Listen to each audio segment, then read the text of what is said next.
I've lived in New Jersey my entire life, and I've been involved in lots of arts. Acting, writing, gourmet cooking. I even married a musician. But a lot of people don't think New Jersey is known for arts and culture. Well, they're wrong. And my goal is to introduce the most talented people I know. They're singers, they're writers, they're musicians, they're actors, they're chefs, they're martial artists. They represent every art you can imagine, and they're going to be on my show. Every one of them. Well, maybe not all of them, but a lot of them. So they're from New Jersey, and maybe they're not so famous. But maybe they should be. I'm Lucille Lasapio, and this is Not So Famous in New Jersey. This is a continuation of my interview with Vinnie Brand, comedian and comedy club owner, and part of my Best Of series. We ended the first part of the interview with a question, is rape ever funny? Let's see where this leads. There is a little bit of profanity, some discussion about drugs, and maybe a couple of other adult conversations. My question is rape ever funny? And the reason that I bring it up is because, as you know, Margaret Cho had a very controversial appearance at the Stress Factory where she began talking about rape. So can rape be funny? Well, what happened with her joke was a friend of hers that just died. She repeated the joke. She was out of her element. And so she repeated it again and again. Now, the joke didn't get a laugh. And it didn't take much for them to abandon her and leave in a fairly publicly displayed way. Mm-hmm. So Margaret's a brilliant comic, good friend. And so we defended her. You know, people were saying she was on drugs or whatever, and that was not the case. She was just having a bad night. You know, it's funny when Tom Brady has a bad night, he ends the press conference in 2 minutes, and people say, well, you know, he had a bad game. And that's really essentially the thing, right? Now, to your question, can rape be funny? There's someone that's going to make a joke that's going to utilize the word and make it comical. Can rape itself be funny? I mean, not to me. Some people believe that the comedian should be allowed to say anything he wants to say. And I happen to believe that. But I also believe that the audience has the right to say, I don't care for it.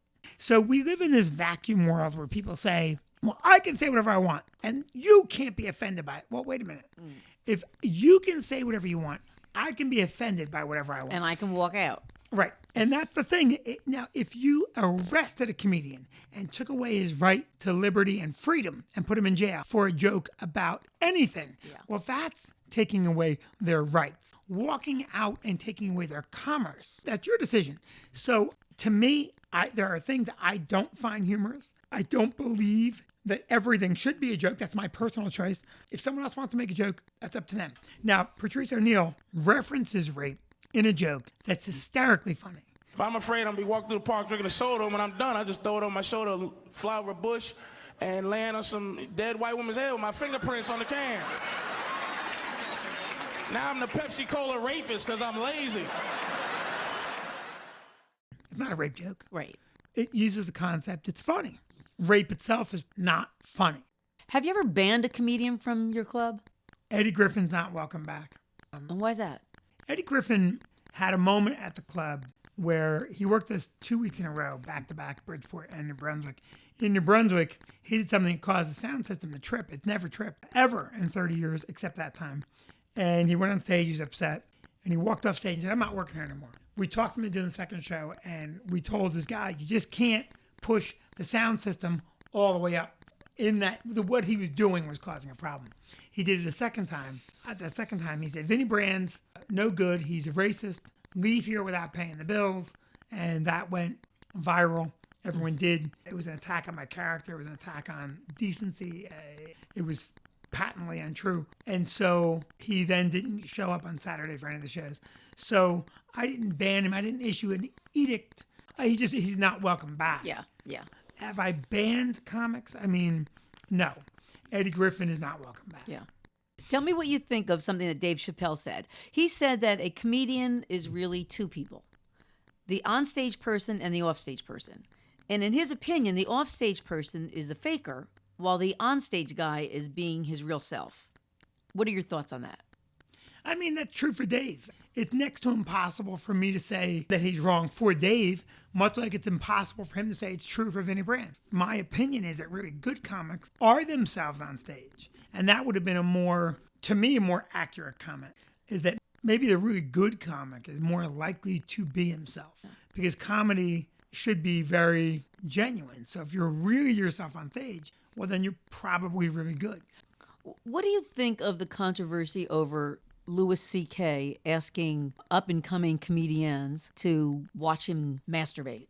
What do you think of that as a person? I mean, here he is. He's this really successful comedian, and here are these women that are hoping that he's going to help them, and he's going, oh, let me masturbate in front of you. And then going, well, they said it was okay. I mean, do you think that there's a disconnect within him about what is okay and what was abusing his power as a successful person?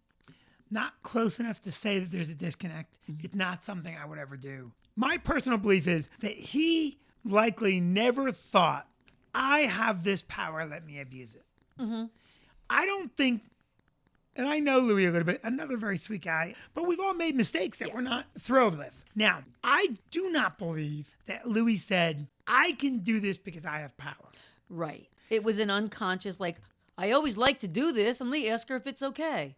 I mean, it was kind of stupid. It's stupid, unacceptable, it's weird, whatever you want to call it. It's not what it's not what you would hope that's not widely done, right? Yeah. But I don't believe he did that as an expression of power. It's an interesting thing. We're all victims of our time. And so there is a collective, and that collective makes you sometimes operate in this other space. So I'll give you a good example of what I'm talking about. When I was a kid, there were magazine ads for Spanish Fly. Put her in the mood. And what was it? It was a pill. You drop it in her drink and you give her the drink. It was a Mickey. It was an ad for a Mickey. Now, what Bill Cosby did, it's terrible. It's odd. It's all of these things. But Bill Cosby saw those ads.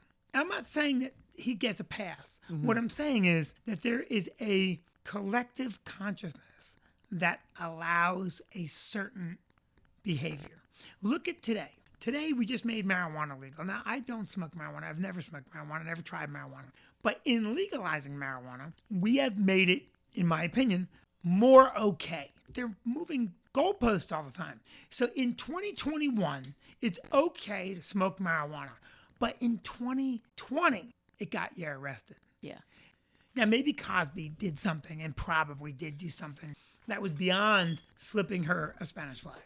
But I believe in redemption. So I can look back on my life and see things I did that I'm not proud that I did them, or mistakes that I may or may not have made. And some of those mistakes are part of the learning process. And we see this in our culture right now. This cancel culture moment is toxic for the following reason. Yes, of course, our country has a past that is riddled with mistakes. So we should recognize that there have been mistakes made. Yeah, I think we have. I think we have recognized that. No, a lot of things people haven't. I'm not being confrontational. No, I know, I am. Tell me one. Well, overthrow the government in the Congo, or to overthrow the Iranian government that was elected and put the Shah in there. Those are things that we don't really talk about. Are there people that don't believe their errors? Of course. There are people that believe Babe Ruth should have been traded from Boston. So there's always going to be some cohort of people that say, well, I disagree. And that's okay. That's part of our culture as well. Now, back to my original premise, which is cancel culture being short-sighted. It's short-sighted to want to ignore history because it happened. It's history. Right. But there's a difference between acknowledging history and honoring what happened. I agree. So, yes, Jefferson Davis led the Confederate insurrection against the United States. I saw a statue walking in.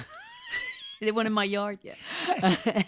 But should we honor him with a statue? No. Same way in Germany, you'll never see a statue of Hitler. Right. This constant looking back with 21st century eyes in 19th, 18th, and 20th century occurrences. Now, on the other side, I mean, you're talking about cancel culture, and that's usually what the right wing says about the left wing. But who's taking books out of the school curriculum, like Hidden Figures, because it's, I guess, too diverse? Black women that were computers in the space program. Well, they've taken them out of the school because that's diversity. And that's critical race theory, because they don't know what critical race theory is. So anything about blacks is now considered critical race theory. That's cancel culture. Cancel culture is not the domain of either party. Yeah. There are components of both extremes. We now live in a culture of people unacceptably large percentage of people that are offended because they've been told to be offended. Right now, Columbus Day is my favorite example. People hate Columbus Day now. I hate it. But they all take it off. Okay? They all take it off. And you want to know something? Go ahead and count the number of mass protests on Columbus Day. And you know why there's no mass protest on Columbus Day? Because everybody's out shopping. We already have that day off. Okay? That day's already off. You want to get back to funny? Yeah, I'm going to get back to comedy here. It's all comedy. Yeah. What goes through your head on stage when you're not connecting with the audience? I just had a colonoscopy. My guy came in and we were just chatting. Yeah, we're just talking and laughing, and then he does his job. I sure hope that he wasn't going, okay, remember now, stick the tube in his ass. I hope he wasn't doing that. This end goes in. Don't confuse the eyepiece with the ass piece. We're talking about comedy being a little bit like baseball in the sense that you can fail 70% of the time and still be considered really good. In chess, you have to strategize about 5 moves ahead. Do you think comedy can be like chess? I think that's also one of those, it's an individualized question. Some comics sit in the green room and they're going to go down that list perfectly and really construct it, and they're constructionist comics. That set is going to move flawlessly, joke 1 to the closing joke. And some guys are extemporaneous. I'm a blend. I kind of know where I want to go. You know, when I'm doing a set, by the 5th set of a weekend, I know what I'm going to do. I just don't make it rigid. Ray Romano never made it rigid. I learned it from him. He was in the club before he got really, really big. And no 2 sets were identical. And I said, Ray, how come it's all different orders? And he said, I want to have fun. He goes, and it lets me discover more accurately the value and strength of a joke and the strength of an order. And that answer worked for me. You know, he was really underrated as a comic. Great comic. No, he is really funny. Oh, my God. The show was great. His stand-up was great. Yeah. Ray is a very nice guy. But Ray was always a gentleman. So comedy can be like baseball. Comedy can be like chess. Can comedy be like sex? How? Is comedy like sex? I mean, I mean, never going sometimes, for a laugh. you I mean, with sex, sometimes just everything clicks and it's really great. And you haven't planned it and it just happened the right way. Other times you might plan it all out and it doesn't quite make it. So I've never thought of it that way. Listen, this is what comedy is like. Comedy, to me, is just like life. I'm going to leave here today. I'm going to drive, and hopefully I'm going to get home. But we really don't now. And so, to me, comedy is everything. And when I think about comedy, and I think about what I want to do on stage and how I want to impact on people, I want people at the end of my show to feel better. Mm-hmm. And it's not money, but I love money as a result. It's not fame, but I love fame as a result. It's me watching you really laugh and really feel good. And knowing that when I'm going home, that whatever was going on that made you go to that club, that I did my job, which was to make you laugh. You know, it's funny. Before I knew that you knew Barry and Lynn, I had promised you this podcast. And then, of course, you know, I had more things to do than I can have time to do them.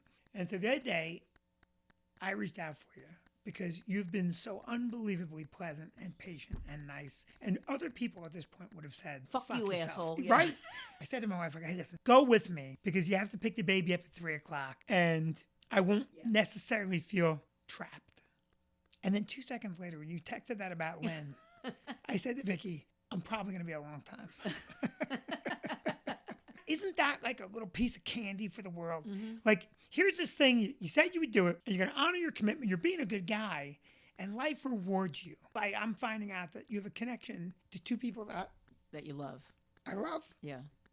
You have 2 clubs, right? 2 clubs and a restaurant. Just tell me where they are so I can make sure we include the it. New Brunswick Room is on Church Street in New Brunswick. All of the greatest innovation at the club, so many of them were Barry. And then the other club is in Bridgeport, Connecticut, which was built after Barry passed away. The restaurant right next door is in Bridgeport, Connecticut. And Gather Tap and Tavern, which is a restaurant concept we're rolling out.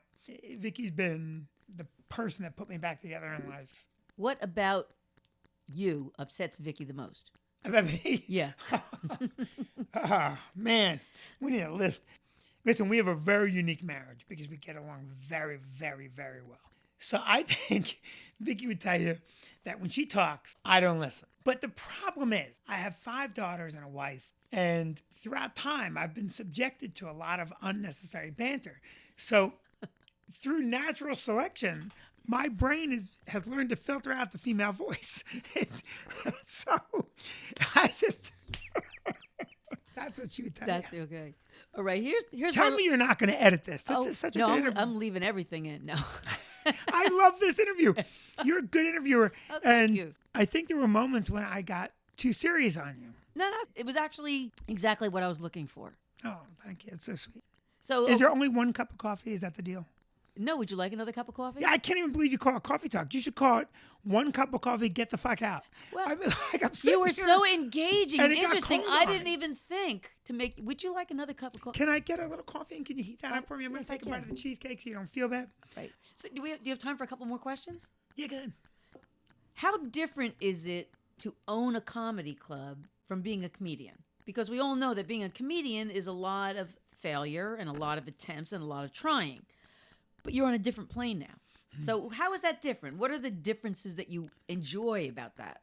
Well, you know, as the owner of the club, you take all the risk. You're managing every component, including the comedian. So you're managing the agency, the comedian. While we were talking, an agency called me and asked me about a comedian that I had booked for the night before Thanksgiving. And they asked me if that comic sold any tickets. The reason they're asking me that is because that agent doesn't represent that comic. So now the agency that does represent the comic doesn't realize that there's someone going to poach their talent. So I get to see all the dirty stuff that goes on. As the club owner, artistically speaking, I draw satisfaction from the room being full and executing better than other clubs. When we miss the mark, that's stressful. So, you know, Barry J helped us with all these great ideas, a phony phone call before the show, and all these great ideas. And they were all from Barry. Implementing them put us ahead of every club in the country. And by the way, the food in your club is very good. Thank you very much. That's I mean, very 'cause nice. usually you go to a place that you're not going there for the food, but it actually was really good. We really try hard. And we just innovated. If you haven't been there in a while, we just changed over to cooking our burgers and our chicken sandwiches in sous vide. I don't know. I'm not familiar with that. Well, sous vide is it's sealed in a bag. Ah. It's marinated in that sealed bag. And then it's cooked in a hot water bath. And then finished on the grill. Oh, okay. And you say, well, why? Your burgers were good. Because they're even better now. So that's why. And we put a lot into it because I eat there a lot. So I want the food to be good. Yeah. You know, I want the kitchens clean. That's what an owner does, right? The comedian comes in and goes, all right, I'm going up on stage and I'm going to do the jokes and I'm going to get paid. It's more involved. It's more rewarding in a lot of ways. And of course, I would love to be the guy that could go to Des Moines and have 1,000 people lined up to see me. And you walk in and they're there to see you.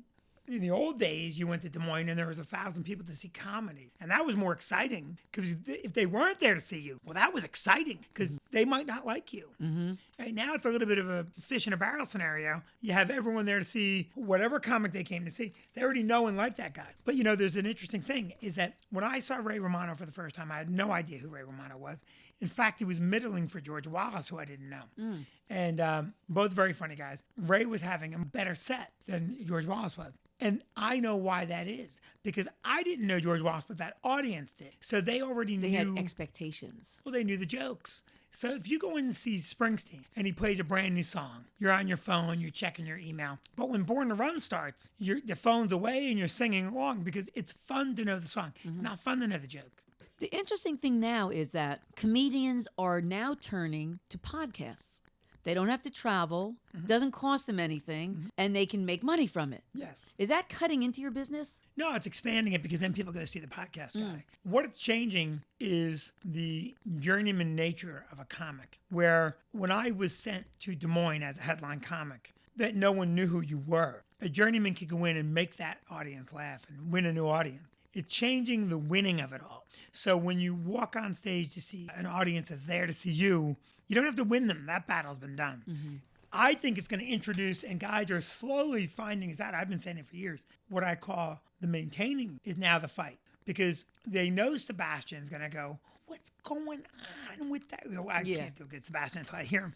When you know Bill Burr's going to be upset, well, now the writing has to keep you there. So maintaining the audience, it's one step harder, in a sense, than winning them. Because when you win them, they discover you. Well, it's like Eddie Murphy. He hasn't done comedy in years. Right. And I think he's afraid to try to do it again. He is. Well, Because he was great. He was Charlie great in would his come into day. the club, and I'd say to Charlie, when day are you going to do it? And he'd say, hey, he's coming. And he said to me, Eddie's concerned that when he gets up there, he hasn't done it in so long. Now, Eddie Murphy was always a great comic. But if you play Eddie Murphy Delirious today, it's the most unwoke hour in the history of comedy. Oh, yeah. Hey, Norton. Start fucking. Yeah. I know. I love that album. Oh, my God. And so, but I think that what podcasting is doing is going to change. People are going to go see you. That's going to be a better experience for the comic. Initially, it may be the thing that you burn through. You better write a lot of material. I write a lot of material, and I'm not burning through. But I've been conditioned to write a lot because I'm at my club a lot. Right. And I see the same face a lot. So I've been conditioned to constantly experiment. And it's hard now because you can't, it used to be you can go on the road and practice, like you can try out a new act. You can't do that because people have their cell phones. Everybody's recording it. Everybody's putting it online. You can't fail in Muskogee or wherever because somebody's going to put it online and everybody's going to see it. We work very hard to make sure you can't record. We work at that because it's a real thing. Yeah. I have to wrap, but I would come and do this again with you. This is very fun. But let me ask you my last question Go since ahead. we have to wrap. What would you like your gravestone to say? He's not here yet.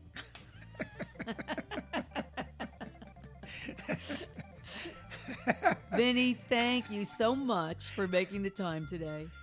Thank you. I had a great time. So did I. Did you like that answer? I love the arts and I love to talk, and that's why I'm talking to local artists.